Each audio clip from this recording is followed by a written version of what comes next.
artista reconocida nacional y internacionalmente, me atrevo a decir.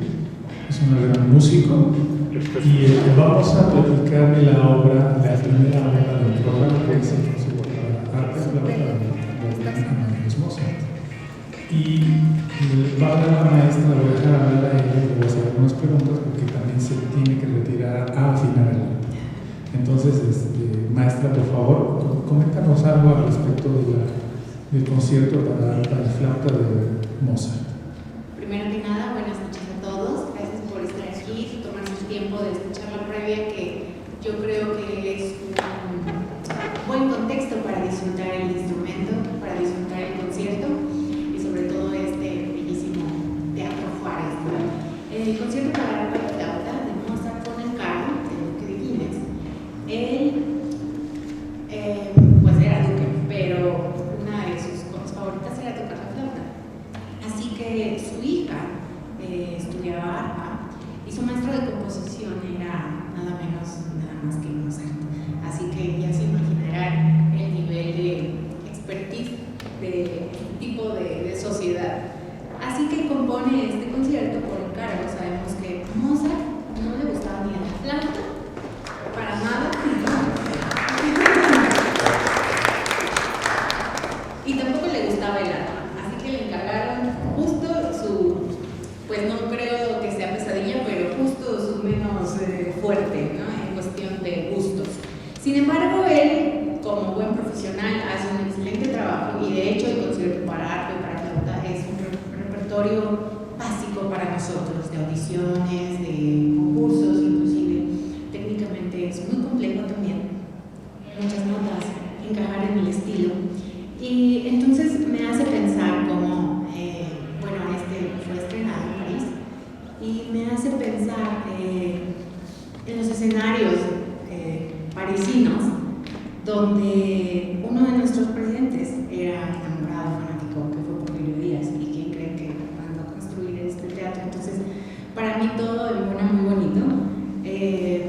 Afortunadamente no necesitamos ahora ser de la alta sociedad para poder ingresar a estos teatros y no necesitamos ser de alcurnia ni tener un gran apellido, sino necesitamos ser solamente seres humanos, ¿no? Así que pues para mí es como todo, pues es un honor, ¿no? Entrar, me imagino hace 30 años o 50 años entrar aquí, ¿no? Es histórico esto. Hace más de 40 años que no se toca el concierto de la flauta aquí en este teatro.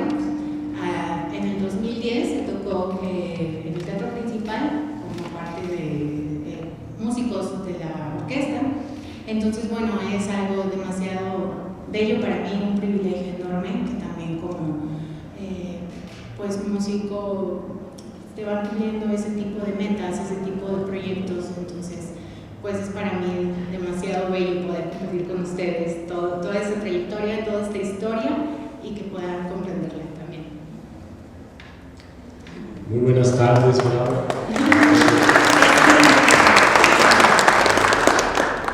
Es un placer enorme estar con ustedes. Una disculpa por llegar un poquito tarde, pero gracias a que Betuel amablemente nos está dando una introducción maravillosa.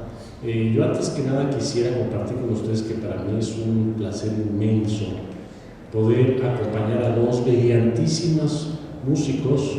Betuel, que no es miembro de la orquesta, pero es la invitada casi permanente como arpista, es una de las mejores arpistas del país.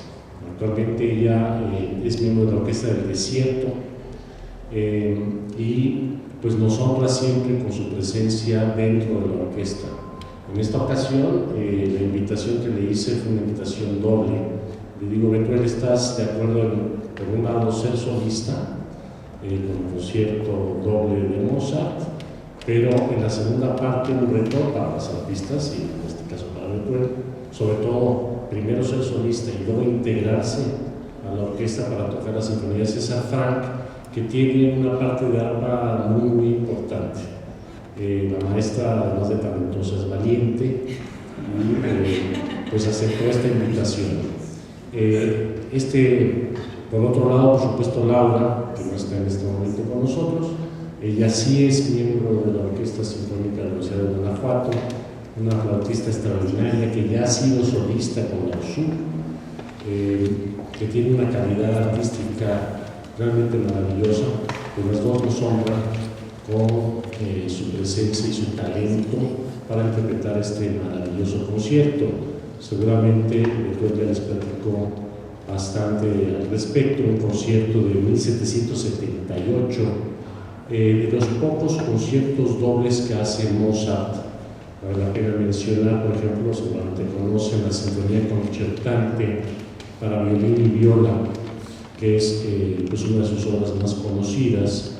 También tiene un concierto para 2 pianos, por cierto, también tiene un concierto para 3 pianos, y por supuesto, además, los 27 conciertos para piano solo. Pero de los conciertos que tienen 2 solistas, los más representativos son, desde luego, este doble concierto de piano, y en este caso el de flauta y arpa.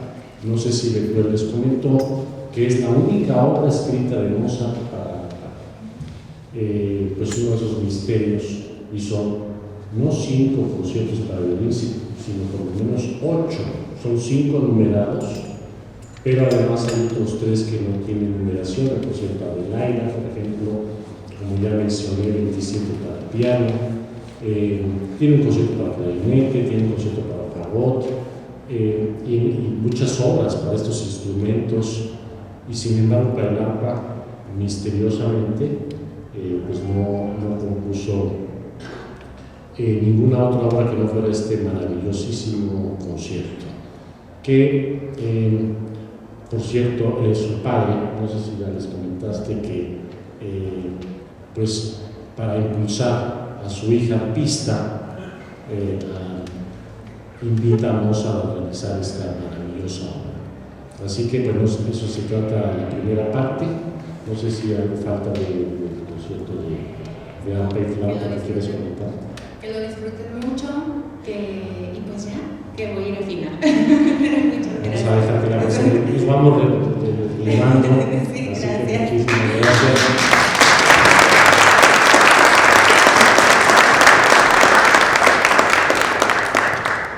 Bueno, me da muchísimo gusto poderles platicar un poquito de la maravillosa Sinfonía en Re de César Franck, compositor belga, pero que fue nacionalizado francés.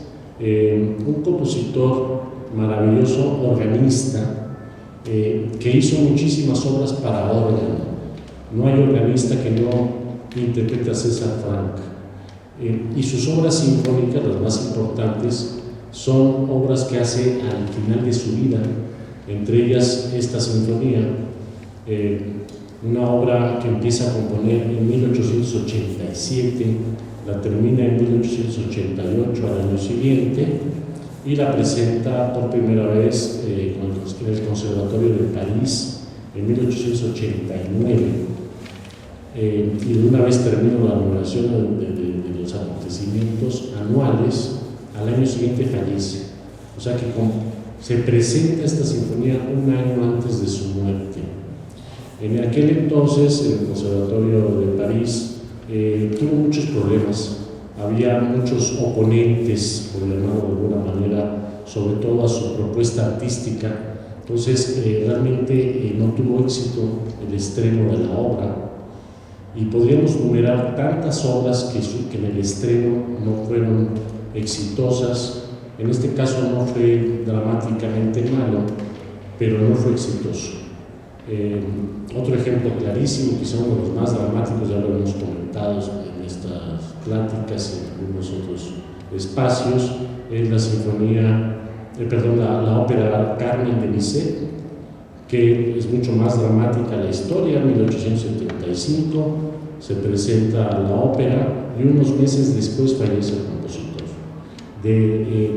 Por supuesto enfermo, pero también entró en una profunda depresión por el fracaso de la ópera Carmen, que en aquel entonces causó mucha controversia en la ópera de París, porque el personaje de Carmen, una mujer tan hacia adelante, con este carácter, pues realmente no gustó nada a la sociedad conservadora de París, y es por eso que tuvo este fracaso.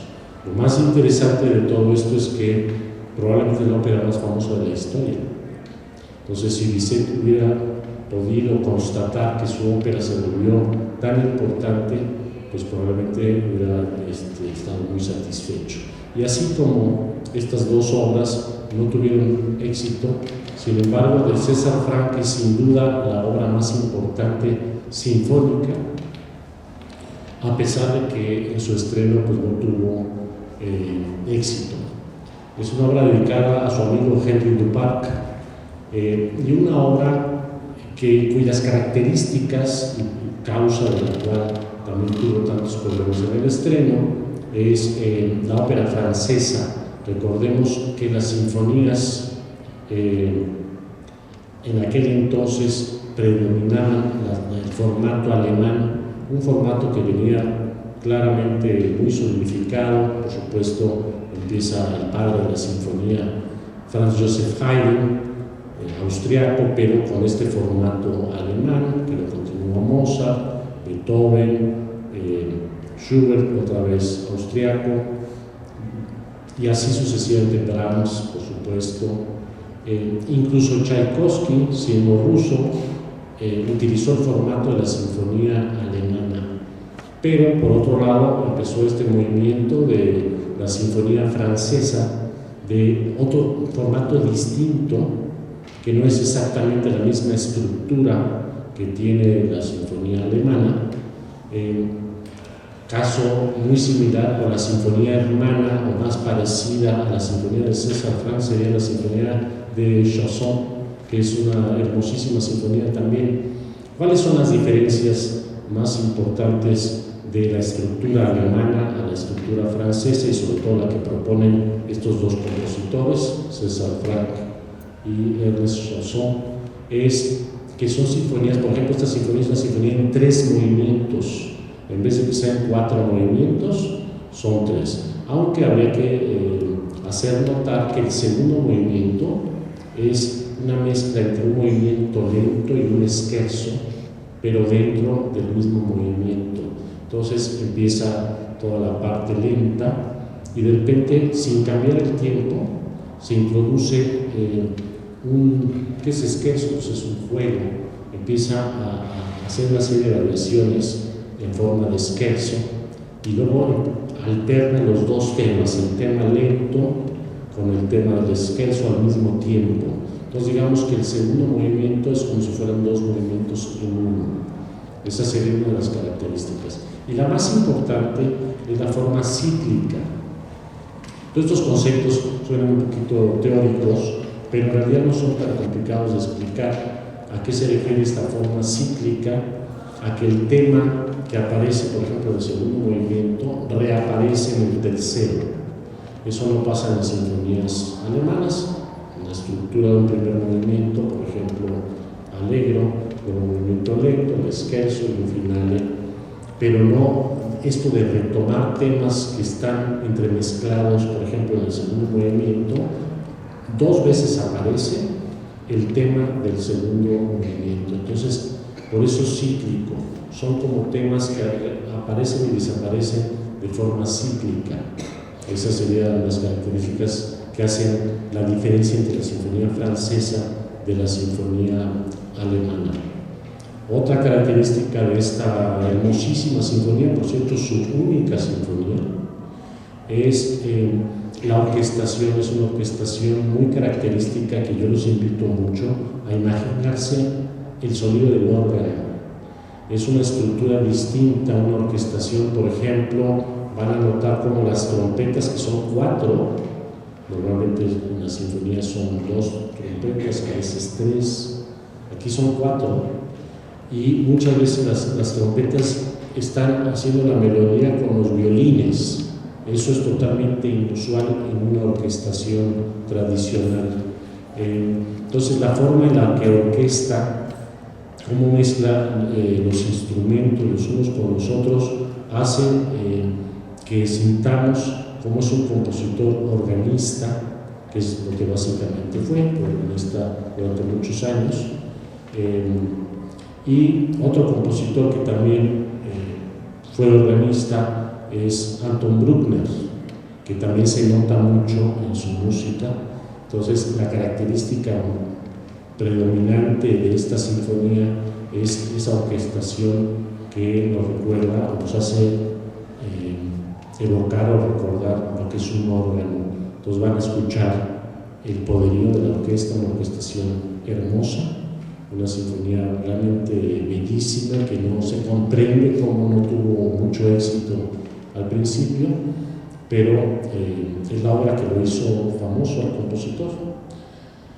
Otra obra importantísima de César Franck es su sonata para violín y piano, también una sola sonata. Inusual, normalmente Mozart hizo muchas sonatas para violín y piano, Beethoven hizo 9 sonatas para violín y piano, la sonata Kreutzer, la número 9, la sonata Primavera. César Franck hace una sola sonata para violín y piano.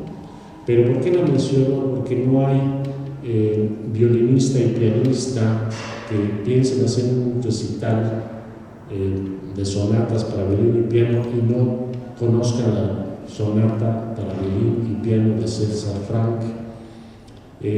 Es tan importante esta sonata que, siendo la única de César Franck, se interpreta tanto como la sonata Kreutzer de Beethoven, por ejemplo, o algunas otras sonatas. Normalmente en las sonatas para violín y piano, si se observan, digo violín y piano, no piano y violín, como que siempre la figura del violín está acompañada por el piano. En la sonata de César Franck debería ser sonata para piano y violín, porque la parte de piano es realmente importantísima. Por ejemplo, el segundo movimiento empieza el piano solo, luego ya se integra el violín, y tal es así, es muy difícil para los dos, por supuesto, pero quizá más para el piano, y para el piano es todavía más difícil que para el violinista. Hay una anécdota muy divertida que cuenta Arthur Rubinstein, que iban a tocar la sonata para violín y piano y violín de César Franck con Jascha Heifetz, imagínense, y Arthur Rubinstein, los dos grandes genios. Esto lo cuenta Rubinstein. Entonces había un poquito esto de los egos. Bueno, entonces, ¿qué ponemos el nombre de Rubinstein y luego Jascha Heifetz? O al revés. Entonces Rubinstein decía, bueno, es que Jascha Heifetz tiene mucho ego, entonces vamos a dejar que sea Jascha Heifetz Rubinstein. Un poquito jugando en realidad, pero es muy curioso cómo esta sonata se comenta mucho que debe ser una sonata para piano y violín. Así que otra obra importante, las variaciones sinfónicas, que es un concierto para piano de César Franck, que en realidad no tiene título de concierto para piano, pero es un concierto para piano muy orquestal y es de las obras más importantes del compositor. Así que tienen un programa realmente hermoso, una primera parte bellísima, una orquestación chiquita, van a ver una orquesta pequeñita, 8 primeros, 8 segundos, 6 violas, 5 chelos, 3 contrabajos, 2 oboes, 2 cornos y los solistas. Estamos hablando de 30 músicos haciendo música de 1778. Nos vamos a la pausa y va a ser impresionante como van a ver una orquesta muy grande de más de 70 músicos, una obra de más de un siglo después, una obra de 1889, como mencioné, que es cuando se presenta, y este es el contraste que queremos presentar al público, que el público pueda disfrutar de su orquesta en todos los formatos, desde música de orquestaciones más pequeñas, orquestaciones más grandes y todos los estilos, el clásico, el romántico, y en este caso César Franck, por cierto, que también quisiera agregar el color orquestal. Como uno sabe muy bien, los compositores franceses juegan mucho con el color de las orquestaciones. El ejemplo mejor es Maurice Ravel, Claude Debussy, estos dos compositores que juegan con los colores orquestales. En este caso César Franck, además de todo lo que acabo de mencionar, también ya se nota esta influencia impresionista sin llegar a ser la característica más importante de la obra, pero también otra característica muy importante de esta hermosa sinfonía son los colores orquestales que logra el compositor a través de estas orquestaciones y el cambio armónico constante, casi ya empieza a ser un cromatismo. ¿A qué me refiero esto? Como saben, muchas obras tonales están basadas en una tonalidad, la mayor, re mayor, y se mueve muy poco de estas tonalidades o las tonalidades vecinas o cercanas. Ya en César Franck constantemente empieza a cambiar las tonalidades, ya nada más en los primeros compases empieza a cambiar constantemente de armonía, y esto hace que haya muchísimo color y muchísima variedad. También menciono solos importantes que tiene la obra. El corno inglés tiene un solo muy importante en el segundo movimiento. Por supuesto, las maderas, la flauta, el clarinete tiene muchísimos solos bellísimos, el corno, pero es importante escuchar con atención este hermosísimo tema que hace el corno inglés y el arpa. Finalmente, en el primer movimiento no aparece, pero a partir del segundo movimiento tiene una parte muy importante del arpa, y luego también en el tercer movimiento, cuando reaparece el tema cíclico del segundo movimiento, vuelve a aparecer el arpa. Así que es un programa muy hermoso donde van a poder disfrutar el arpa en dos facetas, como solista y luego como parte integral de la orquesta. Pues eso sería básicamente mis comentarios, y por supuesto me encantaría pues compartir con ustedes cualquier comentario, duda o preguntas que quieran hacer. Con gusto las podemos responder. A ver, voy a facilitar.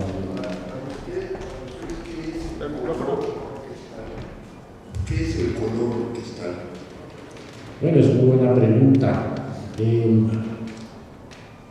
Buscar diferentes sonoridades. Por ejemplo, les voy a poner el mejor ejemplo, es Ravel. Normalmente la flauta tiene un registro agudo y el piccolo tiene un registro más agudo, y sin embargo empieza a buscar colores como la flauta muy grave, unida a otro instrumento, la flauta mezclada con la trompeta y con el corno inglés, hace que suene un nuevo color que nunca había sucedido. Entonces, el mejor ejemplo de ello es el bolero de Ravel. No es que se pase la melodía de un instrumento a otro.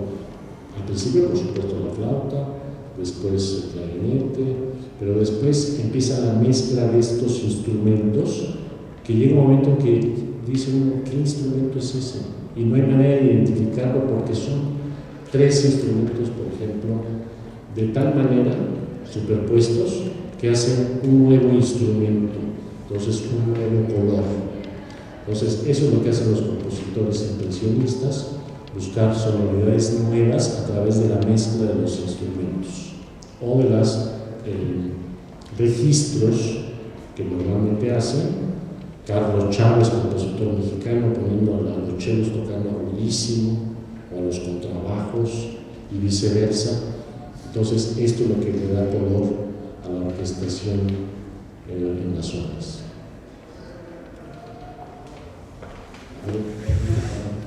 Hola, buenas noches. Volviendo a hablar del color y el tono del instrumento y de la música, ciertamente quería saber qué tonalidades de color, dependiendo del aura, la mente y el sexto sentido y los cinco sentidos, puede relacionar en ciertas personas. Por ejemplo, yo, con todo el respeto, en ciertos gobiernos anteriores, sobre todo los tiránicos, utilizaban mucho la música o tonos fuertes para intimidar o sacar en un interrogatorio, por así decirlo. O bien en términos de un movimiento rebelde, por así decirlo.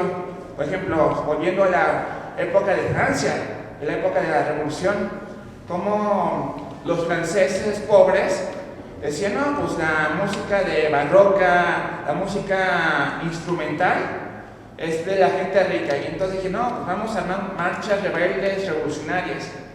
Por ejemplo, yo en mi tono y entre otros chicos que tenemos en mi entorno, tenemos otra manera de interpretar la música, tranquila, romántica, pero a marcha firme. Pero también uno se pregunta, ¿cómo puede entender el aura de ciertas personas, incluyendo en ciertas personas de carácter complicado o duro, sea mujer o hombre, por así decirlo? Oye, como decía un amigo de León, hay que sacar provecho de las personas, ya sean alfas, buchonas o luchonas, para interrogar y saber cuál es su posición o qué trama o qué intenciones tiene con uno. Muchas gracias. Claro que sí. Más que color, lo que usted está comentando es una de las magias más impresionantes de la música, que es quizá una de las artes que reflejan los sentimientos. Está tan mezclado la música con los sentimientos, porque el hecho de que un concierto sea en vivo hace que sea muy emotivo. Es una emoción increíble que de repente puede desaparecer, se acaba el concierto y ya no existe esa emoción como lo puede tener una catedral, esta hermosa sala, un teatro, etcétera, la arquitectura.